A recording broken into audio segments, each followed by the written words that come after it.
For the past decade, one name has become predominant in secretive giving on the left of the political spectrum, and that is Arabella Advisors.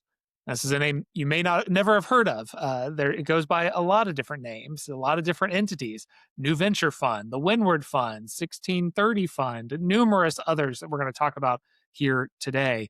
And this panoply of organizations represents hundreds of nonprofit entities, ranging from full-fledged 501c3s and 501c4s to, as this conversation may reveal, that proverbial guy in a Brooklyn apartment on a laptop operating as though he has a full-fledged grassroots organization.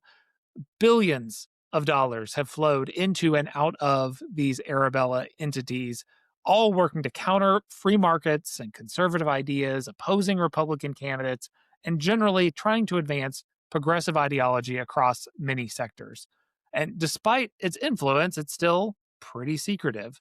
But one individual who thoroughly understands the ins and outs of Arabella and its many tentacles is Scott Walter, the president of Capital Research Center. But one individual who thoroughly understands the reach of Arabella and its tentacles is Scott Walter, the president of Capital Research Center. Capital Research Center is an organization, great organization, been around a long time, that focuses on the sources and the destinations and the influence of philanthropic dollars on the left. He has authored a book with the very straightforward title of Arabella, which explores this entire web, and we are going to get into it today. Scott, so glad to have you with me to chat about this. Great to be with you, Peter. Okay, so I would love to have some really witty, great question, but I feel like we need to start with the overview. Help us, ground us in, when we say Arabella, what do we mean?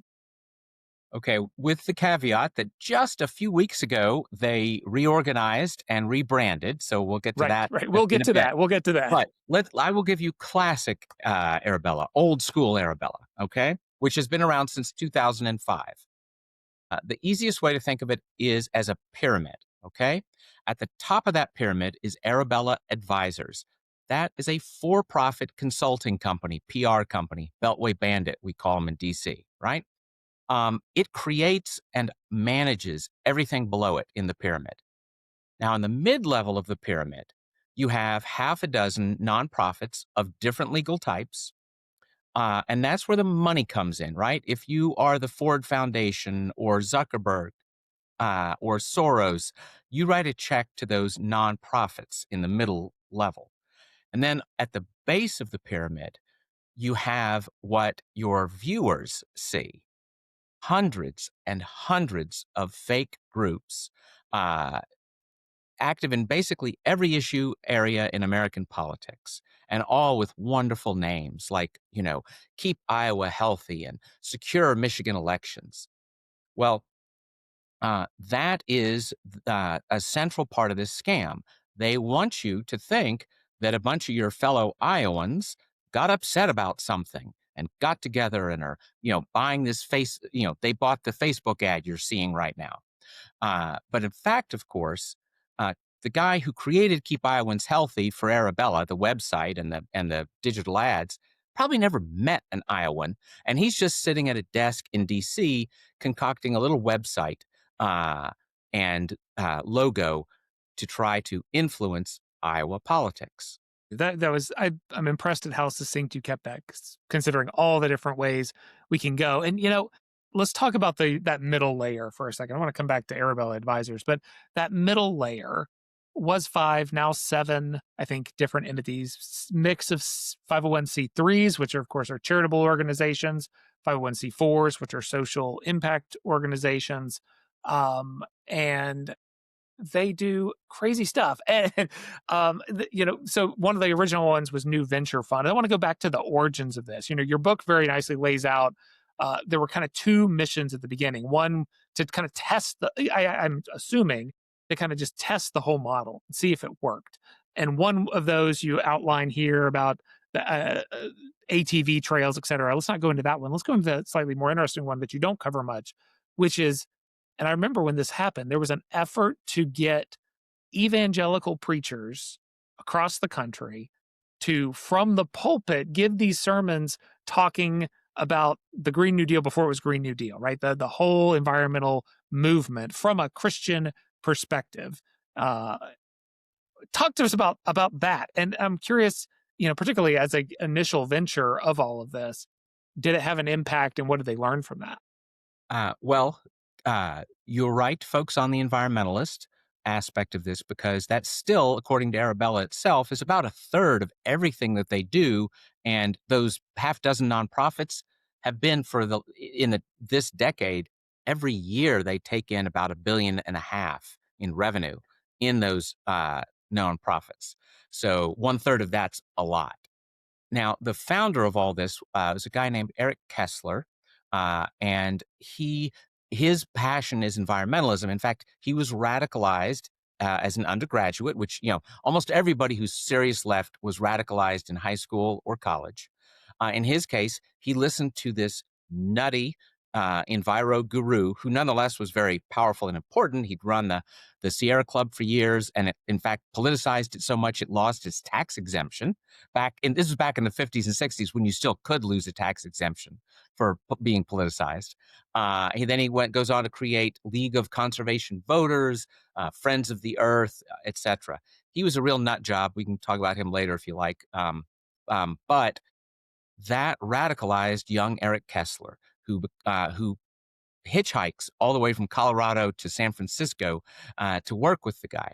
And then and not that many years later, Kessler is in the Clinton administration at the Department of the Interior, run by, yes, a guy who had run the Sierra Club, not the same nut job, but another Sierra Club head. And as you said, in the 2000s, the left was making a big effort to try to seduce evangelical Christians into the environmental movement. And I have to think that when Arabella gets created in 2005, some of these names that you just rattled off are connected to this, because the Arabella was one of the most important of the pilgrim ships, right, of the founding era evangelicals coming to America on the Arabella ship. Another ship that came was the Hopewell, which is the name of one of the funds. Um, and what year did the Arabella launch to come to America? 1630, and there's a 1630 fund. Then another fund is called Windward, which of course is a sailing term. So it's very hard to believe that a enviro zealot wasn't using these names in hopes of making it all seem warmer and fuzzier for evangelicals. Now, the short answer is that thank goodness, even though they came up, I always have to remember now, what was the buzzword? Creation stewardship. But sadly for them, uh, you know, they don't seem to understand. Environmentalism in its radical form is a religion. And if you're an evangelical Christian, you've got a religion. You're not in the market for a new one. So it was not especially successful uh, with evangelicals. On the other hand, as far as, you know, gobbling up billions of tax dollars, um, you know, horribly hindering America's ability to be energy independent, raising your electricity bills, those things they've been very successful at. Yeah, it did put a softer side on that conversation, and I remember it really created a lot of tensions, and people didn't quite know which way to turn. It was an interesting time, and it's an interesting strategy. I mean, from a political science point of view, it was clever. It was really, really interesting. Do the different funds, Windward, New Venture, Hopewell, I mean, other than being some C3 and some C4, do they have different portfolios, or are they just different parking lots that any car can go in? Well, the biggest one is this charity C3, a new venture fund, and it's pretty much is Walmart. um, but the others have uh, some differences. One of the most obvious is that Hopewell, for instance, is a large chunk of what it does is in the abortion world. And by the way, most of the money there comes from somebody folks might not guess, namely Warren Buffett. His Susan Buffett Foundation is a huge donor in that area for Hopewell. Um, The North Fund has something of is a C4, so as you say, a social welfare group is the technical legal term. The way to explain to folks is the NRA on the right is a C4. The League of Conservation Voters on the left, that's a C4. There are a lot of C4s out there, even if you're not used to hearing that nomenclature. Um, you'd recognize the actual groups. And the North Fund has been very active in recent years funding state ballot initiatives. And the reason for that is supremely for voter turnout work. The left realizes that one of the best ways to do voter turnout of their voters is to pick some issue, can be abortion, can be minimum wage, some others, and get that as a state ballot initiative. And then, yes, you want that policy victory if you're a lefty, but much more importantly, you want to drive constituencies out to vote for that, who will then safely vote for the political candidates that are on the same ballot. Um, the Impetus Fund and Telescope funds, they have done a lot in other left-wing voter turnout efforts, even though the Telescope Fund is a 501c3, which of course is not supposed to be doing partisan work. Yeah. Yeah. And I have some more questions about those because those are the two newer ones. Even you published the book and then you had to do an update and because these things always are evolving. But I want to go back to the new venture fund. You mentioned earlier, you said fake groups, and I'm always a little, having been in the nonprofit world long enough, having worked at Americans for Prosperity that the left like to call the fake group, right? Uh, I'm always a little sensitive to that. But you know, you mentioned in the book that New Venture Fund had supported at the time of writing 500 different organizations and still hosted 130 of them. And demand justice and climate action. Some of these are household to a certain segment household names. We've heard of them. They kind of have a thing, but that's two of 130. There's got to be, what are these groups doing? Are they meddling in county commission races? Do they have friendly names? I mean, you mentioned this Iowan group. Is that what this is? These lower level things that just fly under the radar? Well, yeah, some more names for you. Floridians for a Fair Shake, Opportunity, Wisconsin. I still keep Iowans healthy is still my favorite, I think. But who wants unhealthy Iowans, right? Um, but the short Nebraskans, I answer, think, just Nebraskans.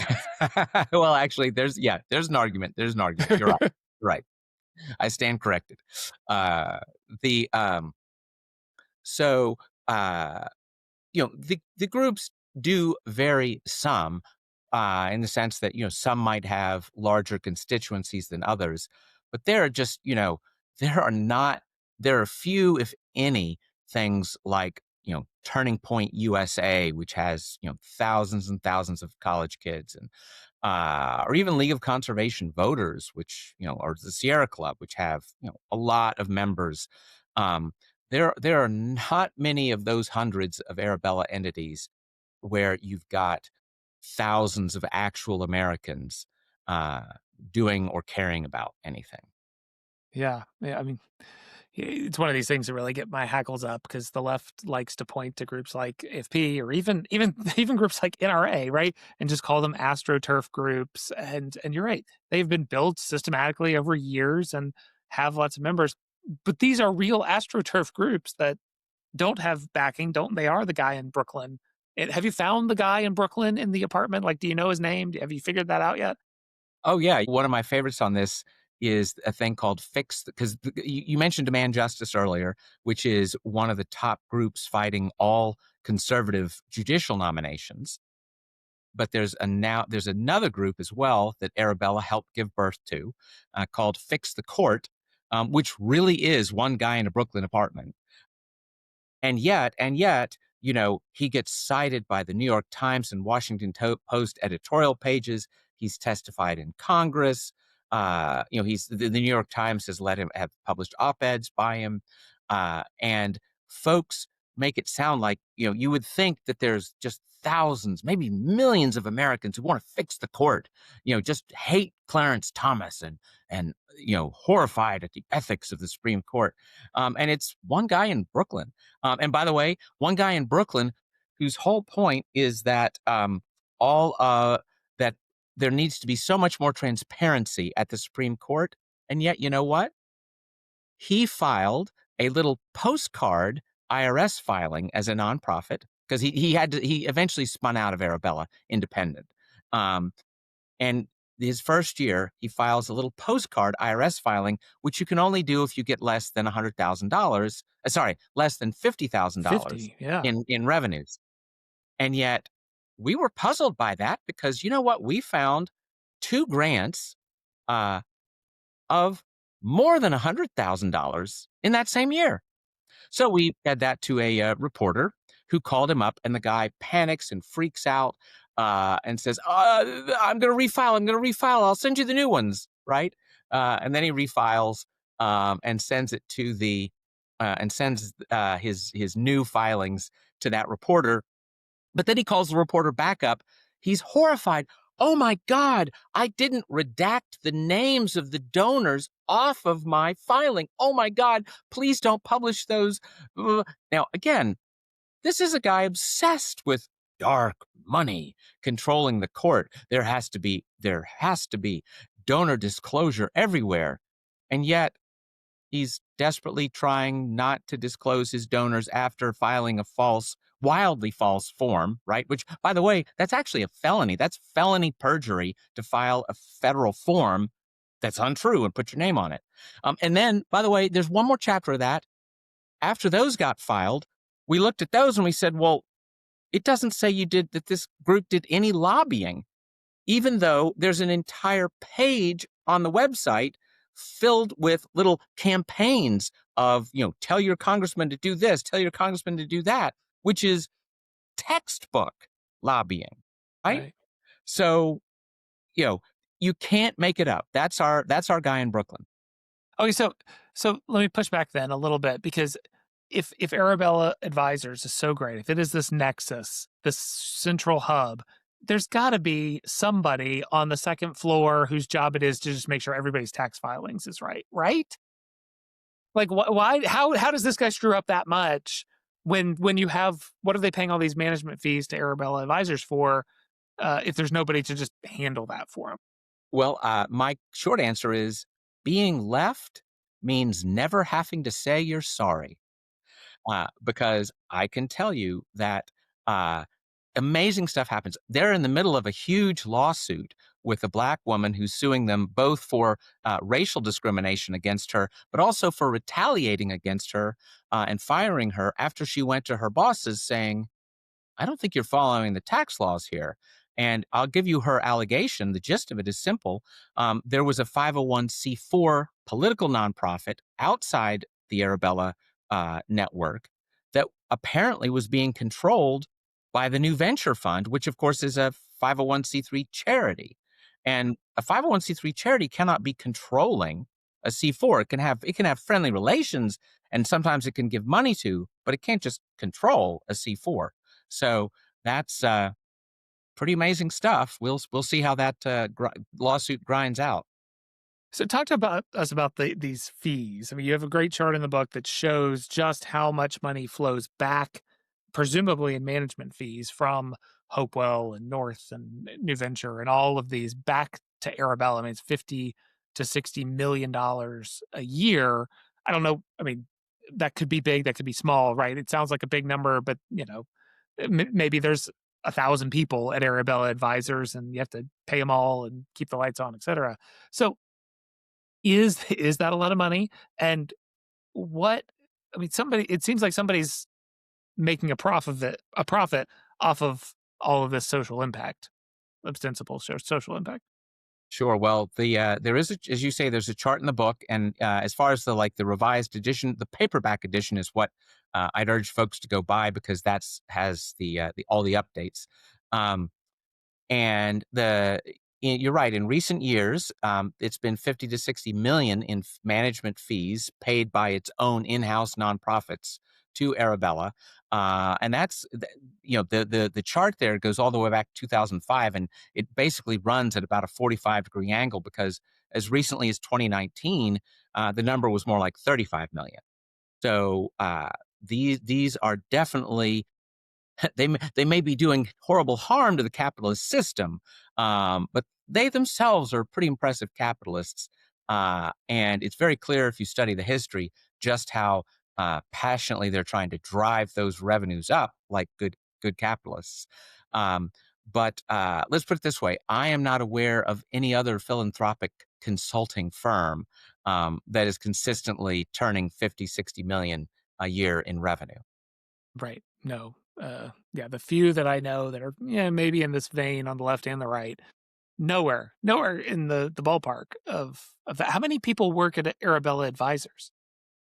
Well, we haven't gotten to the reorganization yet, but before the reorganization, the Chronicle of Philanthropy says it was about 425. That's a lot of people. It's a lot of people. Um, Probably double the size of the Heritage Foundation, just for a one example, or the American Enterprise Institute. Two big conservative think tanks, probably half that. and and I imagine a lot of them have different hats, and they're a consultant, but then they're also charged with running this campaign and that campaign and so forth. And I'm sure the payrolls get really, really funny over there. Let me switch topics a little bit to talk about one of your favorite things, which is foreign influence in all of this, because these are United States nonprofit meddling in United States issues, and yet people can use a United States bank account to give into these organizations, even if they're a foreign national. That's true of any nonprofit. Um, but there's a few, and one in particular I know who you really love, uh, foreigners who we know are giving into these funds that are having a direct impact on things here in America. Talk to us about that and your favorite guy. Sure. Well, as you say, my favorite guy is Hans-Jörg Wyss, a Swiss national, although he spends most of his time in Wyoming. Uh, and he was, as best we can tell, he was the original sugar daddy for Arabella. As I say, they started in '05, basically out of Eric Kessler's garage. The first year that their nonprofit side broke the $1 million revenue barrier was '07. Total revenues were about 1.7 million. 1 million was Hans Wyss. Since then, he has given hundreds and hundreds of millions into the Arabella network. This drew the concern of one of our good friends, another good watchdog group, Americans for Public Trust, and they filed an FEC complaint because here's the trick. If I'm a foreign billionaire, I cannot write a check to a super PAC, but I can write a check to a 501c4 political nonprofit, and they can write a check to a super PAC. And so that was the complaint that Americans for Public Trust made to the Federal Election Commission. You can find in the book, you can find a link to the fascinating report from the FEC's general counsel, which was 25 pages or so, recommending that the main C4 that he was giving that money to, the 1630 fund, that it shouldn't be allowed to stay as a C4 because really it was a PAC. And that therefore he should be and Hans Wyss should be in trouble for essentially funding PACs. Now, the FEC itself, of course, decided to do nothing because it exists to do nothing. But it's an incredibly damning general counsel's report. And by the way, the other funny thing is, before he started giving to Arabella, he was just writing straight checks directly to the campaigns of people like Dick Durbin, which is, of Which is course, also wildly illegal. illegal. Wildly illegal. Nobody has any debate. Unfortunately, as the general counsel noted, the statute of limitations had expired on that. Well, I'm so glad for him that he found another way to make that end run. I mean, I had not realized. I guess, maybe in the back of my head I knew, but you talk about the impetus fund and these other C4s giving to PACs, which I did not realize was a thing that was possible, because a C4 giving to a PAC, as you've just outlined, is a big leap from a campaign disclosure fund. Now, we could do a whole nother podcast on what the right level of campaign disclosures are, and if we have too many or too few, and campaign finance is a whole messy topic. Setting that aside, taking the rules as they are, how is it that a C4 is able to give into a PAC without having that real disclosure there. I mean, I guess the C4 is disclosed. Exactly. Although, in the case of Impetus, which is an Arabella C4, their biggest grantee by far, in fact, virtually, almost all their money, in 2024 went to the Future Forward USA Action, which is itself a C4, but gives all of its money to the top Democrat super PAC. So you can't make this up. Yeah, it's. I mean, and again, my hackles get up because so many arguments that we hear from the left to the right are you're skirting campaign finance, you're not a real nonprofit, you are, being all you do is give this money to that, and that's not right. It's just very hypocritical. And I think about so in Arizona 2 years ago now, they passed this horrendous law, which I'm sure you're familiar with, that essentially was trying to force disclosure to the very first dollar, right? So if a donor advised fund gives to a C3 that gives loans money to its sister C4 that goes to for some lobbying, like all the way back, they want to disclose that. I have not kept up on how that's working in practice, but why where is the bipartisan consensus that these are dumb ideas because both sides take advantage of these loopholes or however you want to look at them in the law. Well, you're right. The left buries the needle in the hypocrisy meter. I have testified no fewer than 5 times to Senator Sheldon Whitehouse, Hmm. who, of course, A donor's uh, trust favorite. yes, a favorite of yours, and you are, of course, a favorite of his, because your operating donor advised funds is horrible dark money, but the multi-billion-dollar a year Arabella network, I don't think the word Arabella has ever passed his lips, So despite odd. my reminding him very thoroughly all those times about it. I will say, after one of the testimonies, there was a particularly hilarious thing. I had been a little uncharitable about the Ford Foundation, and he went on a podcast shortly right after the hearing, within days of the hearing, to say somebody was trying to say there's something political about the Ford Foundation. Why everybody knows there's nothing political about the Ford Foundation. Now, mind you, where had I testified? The Senate Finance Committee, which decades ago wrote the fundamental law that still governs all of these things, right? What C3s and C4s can do politically and all this. The 1969 Tax Reform Act passed by a Democratic Congress, right? And why? Because Democrats were outraged at the way the Ford Foundation was funding voter registration in Cleveland and bought the mayor's race in Cleveland. So the man in the Senate Finance Committee is so ignorant of the tax law and the Ford Foundation that he doesn't know the laws he's talking about stem from outrage by his fellow Democrats at the Ford Foundation.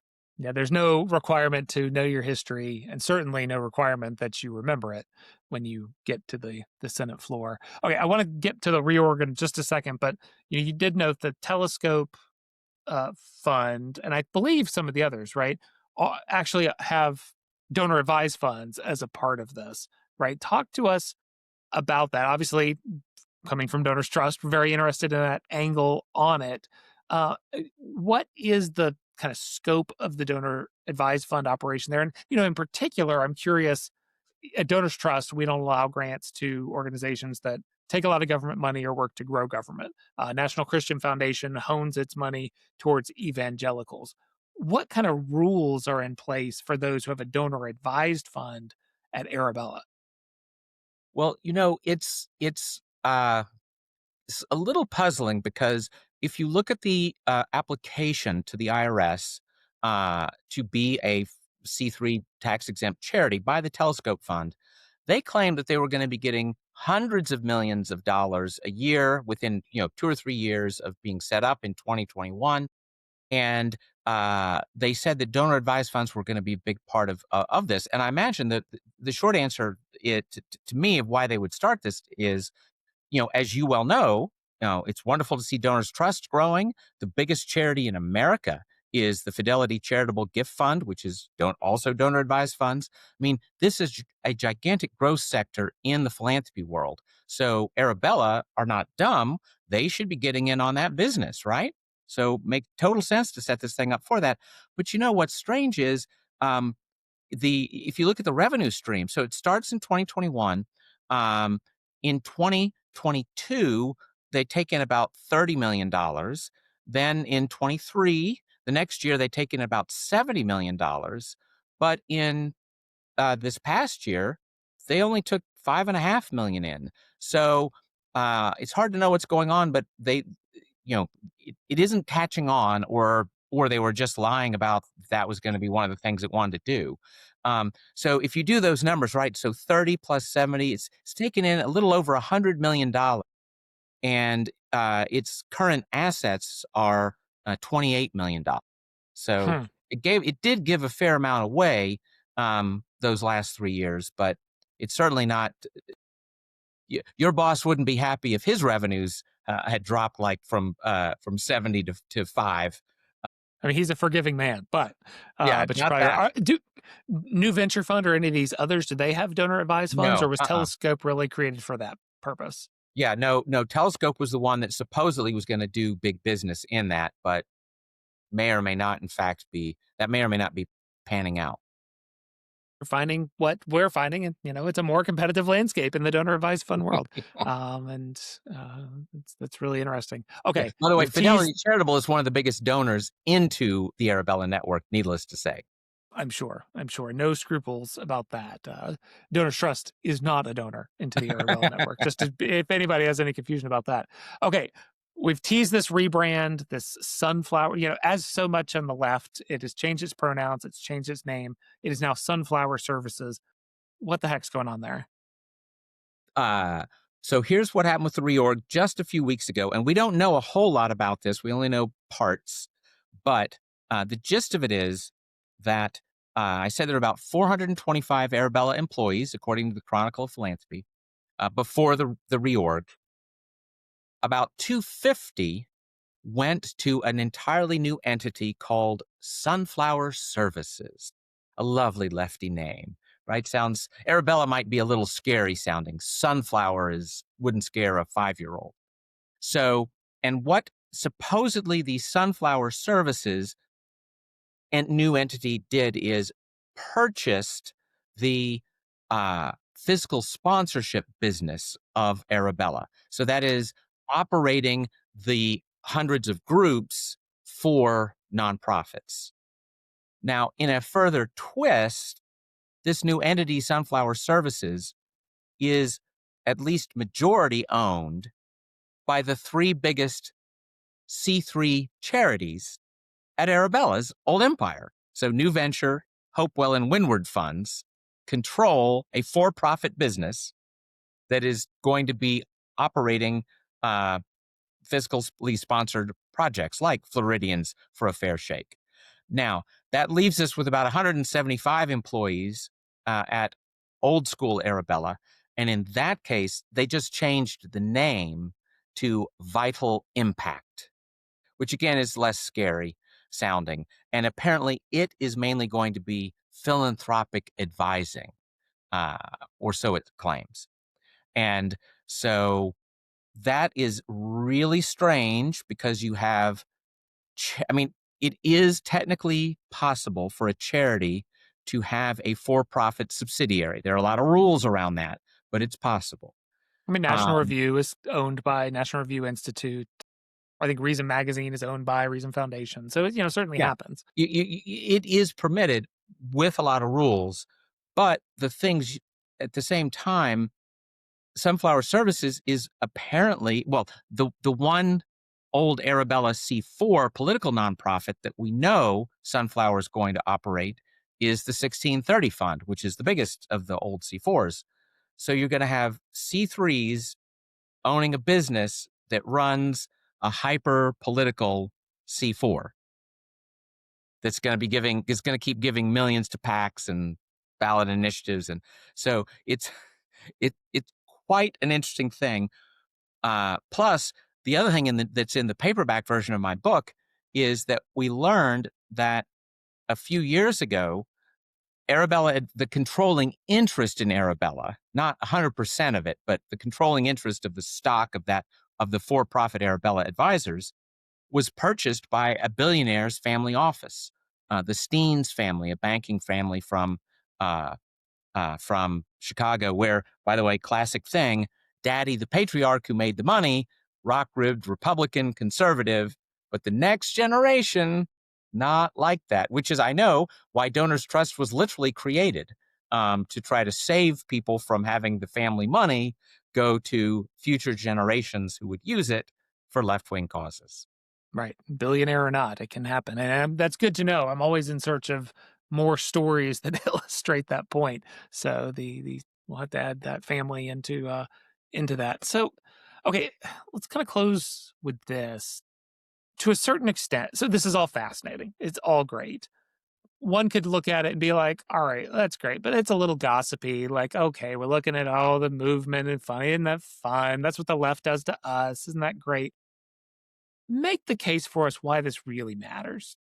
Well, first of all, just the scale is no small thing. There is nothing left, right, or center that equals the multi-billion-dollar empire that we've been discussing. Uh, and in addition, you know, Arabella has had enormous influence on things like, let's take a very hot political debate, boys and girls sports. That's about an 80-20 issue, right? That's not a Republican Democrat issue. That's Americans don't want that. But guess what? A tiny group that nobody knew existed until we found them. They literally had their website set up so that you couldn't find it with a search engine, right? You had to know the address itself, and then you could get in. Entirely funded for its opening years by Soros money, and it essentially was an operation at Harvard Law to strategize, beginning in 2019, to strategize for the next administration, the Biden administration, how they would overturn all of the first Trump administration's regulatory reforms, which included, just energy deregulation and this, that, and the other, but also included the Title IX regulation about boys and girls sports. And sure enough, what happens? They are completely connected to the Biden administration, and they work with the Biden administration to reverse that so that you had boys back in girls sports, which is a wildly undemocratic. Again, this isn't like we hardcore right wingers want this. 80% of America wants this. And yet a little Soros money, a little Arabella secrecy, and some back channeling into the Biden administration. And too bad, 80%. We don't live in a democracy where 80% gets to have its choice. Yeah, well, I commend you and Hayden and the rest of the team at Capital Research Center for the work you've done with the book, with all the work you do. I mean, this is a book, it's big, but there's so much research that you all put out there, and there are other groups. You mentioned Americans for Public Trust, other groups out there working to open the books. Some of these other groups that are good government groups, good philanthropy groups in the case of CRC, helping us understand what's going on out there. The other side's doing that to us, and that's a transparent. That's what we want in a society, is to know what people are doing. But the other side's really good at hiding a lot of this stuff, and so we really commend you, Scott Walter, and the team there at CRC for the work you're doing. Thanks so much for walking us through all this. Well, thanks for having me, Peter. It's a little odd to do an episode about an entity, an organization, an idea that doesn't even exist with that name anymore. Scott and I talked briefly after we finished recording and just really confirmed Arabella Advisors is no more. It has this new name that he mentioned, or these two new names. The other one was so innocuous I can't even remember it moments after hearing it. And then the other one, the Sunflower Strategies or Sunflower Systems or whatever it's called. All of this seems to just be built on sowing confusion, sowing this chaos, and allowing so much to slip under the radar. And look, I believe in philanthropic freedom very strongly. I believe people should be able to put their charitable dollars to work in ways that they see fit, whether that's feeding stray cats and dogs or helping people get through college or engaging in the public policy process. So I'm not necessarily opposed to what they're doing in principle. It's the hypocrisy that came up so many times in the conversation. This idea that the attacks that we on the conservative side get over and over again about how we use our charitable dollars, and how we have the tax code in our favor in certain different ways are all the same. The playing field is level, and yet they pretend that they are not taking advantage of that as well. We cannot expect to get over the distrust, the disunity, the angst that so many people in America feel if the people that are saying trust us repeatedly prove that they are not trustworthy. So I think it's an important story, important thing to understand. More important to give into the causes out there that are fighting back on this. Groups like Charitable or Capital Research Center, Americans for Public Trust. I mentioned Open the Books. So many other groups that are trying to expose what's going on out there, but also just your state think tanks, national think tanks, organizations that are pushing good ideas, because we need the good ideas that are right and on our side to win the day ultimately. You can find Scott Walter's book called Arabella. Again, here it is. If you're watching the video on YouTube, get it at Amazon, get it elsewhere. You know what? In fact, if you have listened this far, I want to give the first 15 people who email me at tellmemore@donorstrust.org a copy of the book. So email tellmemore@donorstrust.org. Tell me more, all bashed together, donorstrust bashed together.org. And email me with your address and any thoughts you have on the episode, and I will send you a copy of the book. So first 15, get those to me. You can use that same information, same email address if you just want more information on Donors Trust. If you're curious about a donor advised fund, you want a way to do your charitable giving in a nice, principled way, that's what we're here for. That's what we exist to do. So email me, go to donorstrust.org, learn more. We would love to have you do that. Well, we are going to be back very soon with another great episode. Look forward to that. In the meantime, thank you for being a giver. We'll talk more soon.